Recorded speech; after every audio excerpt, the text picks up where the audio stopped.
بسم اللہ الرحمن الرحیم۔ دوستو، حضرت امیر معاویہ رضی اللہ عنہ نے جب اپنے آخری حج کا سفر کیا تو کہا جاتا ہے کہ آپ کے ساتھ 1000 کا لشکر تھا، جس میں سپاہیوں کے علاوہ ایک بڑی تعداد شامی لوگوں کی تھی جو آپ کی ابتدا میں حج کی سعادت حاصل کرنے کے لیے روانہ ہوئے تھے۔ اسی سفر کے دوران آپ کا آخری بار ہی مدینۃ الرسول صلی اللہ علیہ وسلم میں داخلہ ہوا اور آخری بار ہی ام المؤمنین حضرت عائشہ صدیقہ رضی اللہ عنہا سے ملاقات بھی ہوئی۔ حضرت عائشہ سے حضرت معاویہ کی ملاقات کو لے کر بہت سی روایات ملتی ہیں۔ اس ملاقات کو اتنا اہم کیوں سمجھا جاتا ہے اور اس کے محرکات کیا تھے، انہی پر بات کرنا ہماری آج کی ویڈیو کا مقصد ہے۔ آگے بڑھنے سے پہلے ہماری آپ سے گزارش ہے کہ ویڈیو پوری ضرور دیکھیں، کیونکہ یہ ایک اہم مسئلہ ہے اور اس سے متعلق مکمل آگاہی ہونا بے حد ضروری ہے۔ چنانچہ حضرت معاویہ نے جب مدینہ میں ورود کیا تو ام المؤمنین عائشہ رضی اللہ عنہا کے دروازے پر آ کر دستک دی اور حاضر ہونے کی اجازت طلب کی۔ آپ نے اجازت دے دی تو حضرت معاویہ بھیڑ بھاڑ چھوڑ کر اکیلے اندر داخل ہو گئے۔ اس وقت حضرت عائشہ کا آزاد کردہ غلام ذکوان ان کے پاس موجود تھا۔ حضرت معاویہ نے مدینہ پہنچ کر جو تقریر کی تھی وہ ام المؤمنین نے پہلے ہی سن لی تھی، جس کی وجہ سے آپ کا غصہ عروج پر تھا۔ آپ نے امیر معاویہ رضی اللہ عنہ کو دیکھتے ہی فرمایا، اے معاویہ، آپ نے میرے بھائی محمد بن ابی بکر کو مصر میں ذبح کر کے جلا دیا ہے اور اب مدینہ آ کر دوسرے بھائی کو بھی اعزاء دینا چاہتے ہیں۔ فرزند رسول اللہ صلی اللہ علیہ وسلم حسین ابن عمر اور ابن زبیر رضی اللہ عنہم کو بھی قتل اور قید کی دھمکیاں دی گئی ہیں۔ آپ کا باپ احزاب کے لشکریوں میں سے تھا اور اس نے رسول اللہ صلی اللہ علیہ وسلم کی مخالفت میں کوئی کسر نہ چھوڑی تھی۔ میں نہیں جانتی کہ آپ کو مجھ سے ملاقات کی جرت کیسے ہوئی۔ اگر میں اپنے بھائی کے قتل کے قصاص کے طور پر آپ کو قتل کرا دوں تو کون مجھے روک سکتا ہے؟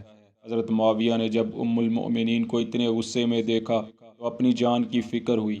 بولے، اے ام المؤمنین، ذرا نرمی اختیار کیجیے۔ میں نے آپ کے بھائی کو قتل کیا ہے اور نہ ہی قتل کا حکم دیا ہے۔ میں تو اس کے قتل پر رضامند بھی نہ تھا۔ آپ اس وقت جو مجھے قصاص کے طور پر قتل کی دھمکی دے رہی ہیں تو میں اس وقت مدینۃ الرسول صلی اللہ علیہ وسلم میں ہوں، جو دارالامن ہے۔ ام المؤمنین نے فرمایا، یہ درست ہے، لیکن آپ ان چاروں جوانوں کو قتل و قید کی دھمکیاں کیوں دے رہے ہیں؟ بولے، معاذ اللہ، میں آپ کی مرضی کے خلاف کیسے چل سکتا ہوں؟ یہ لوگ تو مجھے اپنی آنکھوں سے بھی زیادہ محبوب ہیں۔ ان کا دوست میرا دوست اور ان کا دشمن میرا دشمن ہے۔ اگر کوئی ان سے معترض ہو تو میں اس کے ٹکڑے اڑا دوں گا۔ یہ باتیں سن کر ام المومنین کا غصہ ٹھنڈا ہو گیا۔ فرمایا، اے معاویہ، خدا کو حاضر و ناظر جان لیں اور تنگے قبر اور اس دنیا کی مفارقت سے ڈریں، اور کوئی بھی ایسا کام نہ کر بیٹھنا جس پر سوائے پچھتاوے کے کچھ حاصل نہ ہو۔ بولے، خدا کی قسم، آپ اللہ و رسول صلی اللہ علیہ وسلم کے احکام کی عاملہ ہیں اور اس امر کا حق رکھتی ہیں کہ آپ کے احکام کی تعمیل کی جائے اور آپ کے ارشاد کو دل میں جگہ دی جائے۔ آپ خود ہی انصاف فرمائیے کہ اسلامی دنیا تو یزید کی خلافت پر بیعت کر رہی ہے اور یہ 4 صاحبزادے اپنی ضد پر اڑے ہوئے ہیں۔ کیا آپ یہ جائز سمجھتی ہیں کہ میں مسلمانوں سے کیے ہوئے وعدے ترک کر دوں؟ فرمایا، میں یزید کی بیعت سے کچھ واسطہ نہیں رکھتی، لیکن یہ ضرور کہوں گی کہ ان چاروں جوانان عرب سے نرمی کا سلوک کرو اور ان کے معاملے میں جلد بازی کا مظاہرہ نہ کرو۔ حضرت معاویہ جانے کے لیے اٹھ کھڑے ہوئے، ابھی باہر کی طرف چلے ہی تھے کہ ام المؤمنین نے پھر فرمایا، اے معاویہ، ذرا یہ بھی بتائیں کہ حجر بن عدی اور دوسرے صحابہ کو قتل کرنے کا حکم کیوں دیا تھا؟ اس وقت آپ کا حلم کہاں گیا تھا؟ بولے، آپ ان باتوں کو چھوڑیے، مجھے یہ بتائیں، کیا آپ کو وظیفہ مل رہا ہے؟ کیا یہ آپ کے گزر اوقات کے لیے کافی ہے؟ فرمایا، مجھے اپنی ذات کے لیے کچھ نہیں چاہیے، جو کچھ مل رہا ہے وہ میری گزر اوقات کے لیے بہت کافی ہے۔ حضرت معاویہ رضی اللہ عنہ نے کہا، تو پھر ان لوگوں کے اور ہمارے معاملے کو خدا پر چھوڑ دیجیے۔ یہ کہتے ہوئے آپ حجرے سے باہر نکل گئے۔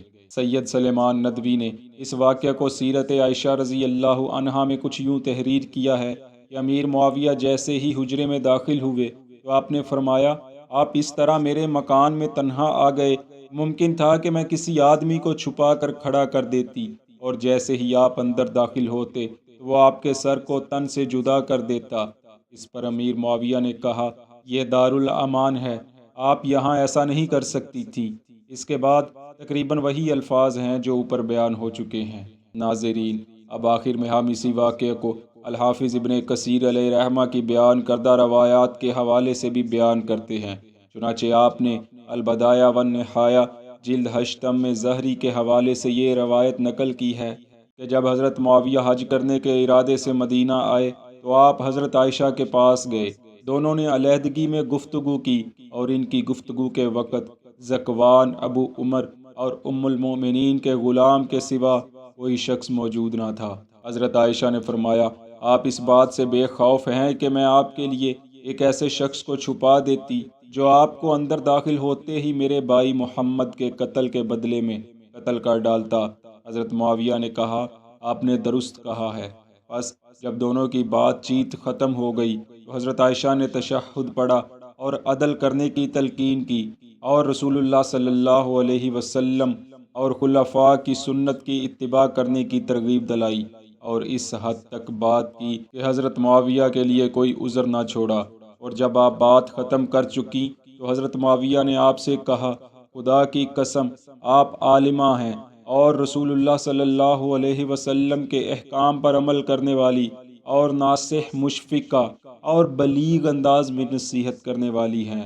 آپ نے بھلائی کی ترغیب دی ہے اور اسی کا حکم دیا ہے، اور آپ نے ہمیں وہی حکم دیا ہے جس میں ہماری مصلحت ہے، اور آپ اطاعت کی اہل ہیں۔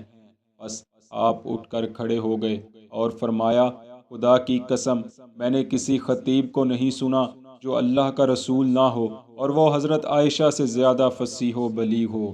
اس کے بعد یہ ملاقات ختم ہو گئی اور آپ حجرے سے باہر نکل گئے۔ الغرض، حافظ ابن کثیر علیہ رحمہ نے اس ملاقات کے تفصیلی حالات کا تذکرہ نہیں کیا، یا کرنا ضروری نہیں سمجھا، یا پھر اس راوی کے ذریعے آپ تک تفصیلی حالات نہیں پہنچے۔ اس کے بارے اللہ رب العزت ہی بہتر جانتا ہے۔ ہماری اپنے ناظرین سے گزارش ہے کہ آپ اگر اس واقعے کی بابت کوئی اور مستند حوالہ پیش کرنا چاہتے ہیں تو ہم آپ کے بے حد ممنون ہوں گے، کیونکہ عین ممکن ہے کہ پہلی دونوں روایات کے کچھ الفاظ خارجیوں کی طرف سے فتنہ و فساد پھیلانے کے لیے ملا دیے گئے ہوں۔